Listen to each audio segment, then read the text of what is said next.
আমারে বিলাই কামড় দিছে জায়গায় জায়গায়। এখন ভ্যাকসিন নিছি, তো কিভাবে দিব ভয় লাগতেছে। সবাই দোয়া করবেন।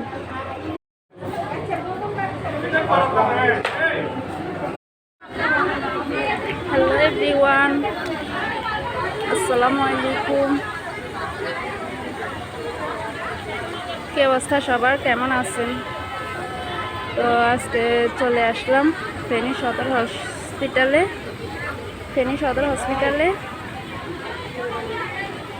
তো এই যে অনেক সুন্দর পরিবেশ।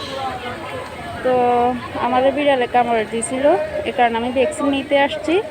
তো সবাই দোয়া করবেন। আসসালামু আলাইকুম।